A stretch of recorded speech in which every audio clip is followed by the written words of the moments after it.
Hi there! Welcome back to my channel learn English with madam. ఈ వీడియోలో ఇంగ్లీష్‌లో మాట్లాడేటప్పుడు గానీ, రాసేటప్పుడు గానీ మనం చేసే కామన్ మిస్టేక్స్‌ని గురించి డిస్కస్ చేద్దాం. So, let's get started. అంతకంటే ముందు మీకు అందరికీ ఒక చిన్న రిక్వెస్ట్.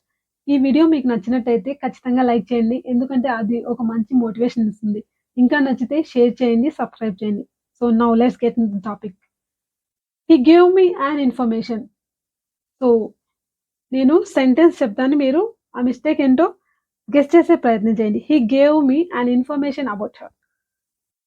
ఇక్కడ మిస్టేక్ ఏంటంటే యాన్ ఇన్ఫర్మేషన్. ఎందుకు మనం యాన్ ఇన్ఫర్మేషన్ అని అనకూడదంటే ఇన్ఫర్మేషన్ అనేది అన్‌కౌంటబుల్ నౌన్. ఇన్ఫర్మేషన్ అంటే మీనింగ్ ఏంటి? Facts about someone or something అని. సో, కాబట్టి మనం ఇక్కడ యాన్ ఇన్ఫర్మేషన్ అనకూడదు. సమ్ ఇన్ఫర్మేషన్ అనొచ్చు. లేకపోతే a పీస్ ఆఫ్ ఇన్ఫర్మేషన్ అనొచ్చు.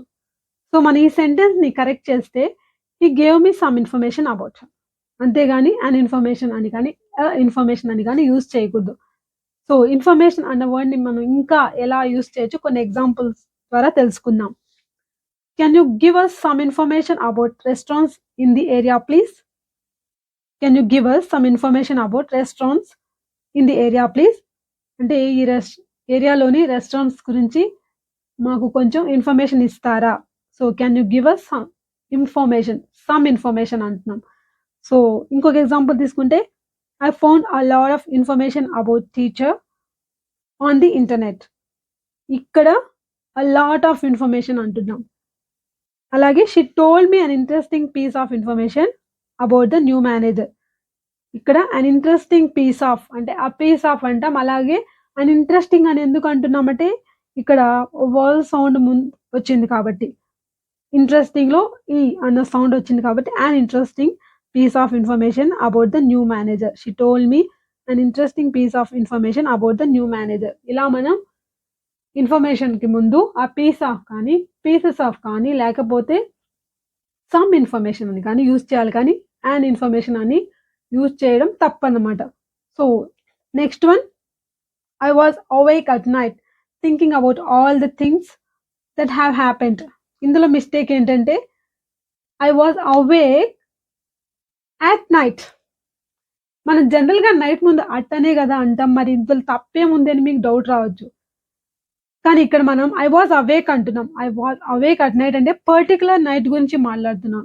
కాబట్టి మనం ఇన్ ద నైట్ అనాలి. అంటే మనం జనరల్‌గా పర్టిక్యులర్ నైట్ గురించి ఒక ఇన్సిడెంట్‌ని గురించి చెప్పేటప్పుడు ఇన్ ద నైట్ అని చెప్పాలి. ఎలా అంటే I was awake in the night. I was awake in the night thinking about all the things that have happened. So, ఇక్కడ ఇన్ ద నైట్ అనాలి. అట్ నైట్ అనకూడదు. మరి అట్ నైట్ ఎప్పుడు అనొచ్చు? డేకి ఒక ఎగ్జాంపుల్ తీసుకుంటే it's not safe to travel at night the officer said. Officer అలా అన్నాడు. రాత్రి పూట ప్రయాణం మంచిది కాదు అని. అంటే జనరల్‌గా చెప్పడం. సో, జనరల్‌గా అంటే చెప్పేటప్పుడు మనం అట్ అంటాం. పర్టిక్యులర్ నైట్ గురించి చెప్పేటప్పుడు ఇన్ అంటాం. సో, అది తేడా అన్నమాట. So, next one the childrens are playing. The childrens are playing. So, ఇక్కడ మిస్టేక్ ఏంటంటే చిల్డ్రన్స్. చిల్డ్రన్స్ అని ఎందుకు అనకూడదంటే చిల్డ్రన్ అనేది irregular plural noun. Irregular nouns అంటే ఏంటంటే జనరల్‌గా ఒక నౌన్‌కి మనం యస్‌ని చేరిస్తే అవి ప్లూరల్ నంబర్‌గా మారిపోతాయి. అంటే ఫర్ ఎగ్జాంపుల్ బాయ్స్, గర్ల్స్. కానీ ఈ ఇర్రెగ్యులర్ నౌన్స్ అంటే ఏంటంటే వాటికి అలా కుదరదన్నమాట. సో, డిఫరెంట్‌గా మనం చెప్పాల్సొస్తుంది. ఫర్ ఎగ్జాంపుల్ ఆక్స్ అంటే ఆక్సెస్ అంటామా? ఆక్సెన్ అంటాం. అలాగే మ్యాన్‌కి మెన్. ఇటువంటివన్నీ ఇర్రెగ్యులర్ నౌన్స్ అవుతాయి. సో, అలాగా ఈ చిల్డ్రన్ అనేది ఇర్రెగ్యులర్ ప్లూరల్ నౌన్. అంటే చైల్డ్‌కి ప్లూరల్ నంబర్ ఏంటంటే చిల్డ్రన్. అలాగే చైల్డ్స్ అని కూడా అనకూడదు. ఒక్కరైతే చైల్డ్ అనాలి. అంతకంటే ఎక్కువగా ఉంటే మనం చిల్డ్రన్ అనాలి. సో, చిల్డ్రన్ అంటేనే ప్లూరల్ నంబర్. మళ్ళీ దానికి మనం ఎస్‌ని చేరిస్తే అది తప్పవుతుందనమాట. So, the children are playing అని చెప్పాలన్నమాట. So, next one I am loving my country.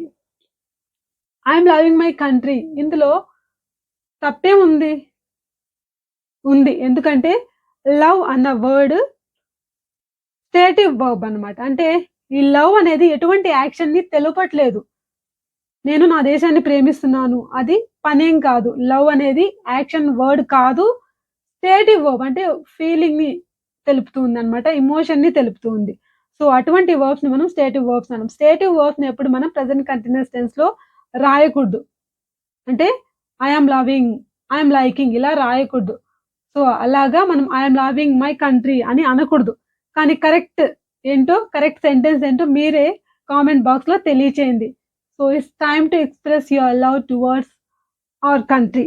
So, మీరే సెంటెన్స్‌ని ఈ సెంటెన్స్‌ని కరెక్ట్ చేసి కామెంట్ బాక్స్‌లో తెలియచేయండి. So, happy Republic Day in advance. Jai Hind. Thank you. Thanks for watching.